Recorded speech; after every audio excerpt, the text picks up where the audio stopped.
যে দল ক্ষমতা যায় সেই দলের লোকগুলো সচ্ছল থাকে, তাও জনগণকে চুষে।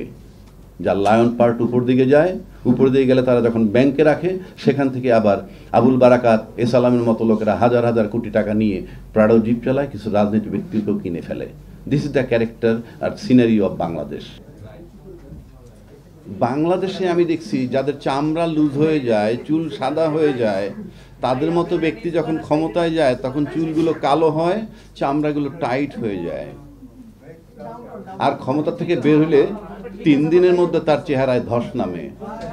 স্বৈরাচার সরকার যিনি পলাতক হয়েছে, আমি আশা করি যদি আপনার সুযোগ হয়, সে যদি বাই রোডে প্রতিবেশী দেশ থেকে ঢাকায় ঢোকে, আমার কাছে মনে হয় না তাকে কেউ চিনবে। যে মানুষ স্বৈরাচার হতে চায় কেন? সম্ভবত নিউজিল্যান্ডের প্রাইম মিনিস্টার 2 বার ক্ষমতায় ছিলেন, তারপর উনি ক্ষমতা ছেড়ে চলে গেছেন যে আমি চালাইতে পারবো না। It's a very big responsibility.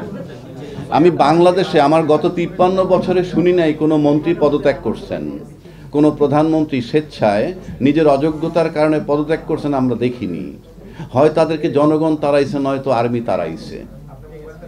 কথায় কথায় তারা বলে যে গণতান্ত্রিক সরকার ক্ষমতায় থাকতে হবে, নির্বাচিত সরকার ক্ষমতায় থাকতে হবে, কিন্তু তাদেরকে যারা তাড়াইছিল, তাড়ানোর পর দেশের মানুষ কিন্তু স্বস্তির নিঃশ্বাস ছাড়ছিল। অধিকারের ভিতরে নির্বাচনের কথা বলা নেই। মৌলিক অধিকারের ভিতরে যা বলা আছে আমরা সবাই জানি, চলাফেরার স্বাধীনতা, কথা বলার স্বাধীনতা, আপনার সম্পত্তির স্বাধীনতা, আপনার জানমালের নিরাপত্তা, আপনার চিকিৎসা পাওয়ার, অন্ন বস্ত্র বাসস্থান ইত্যাদি পাওয়ার, এটা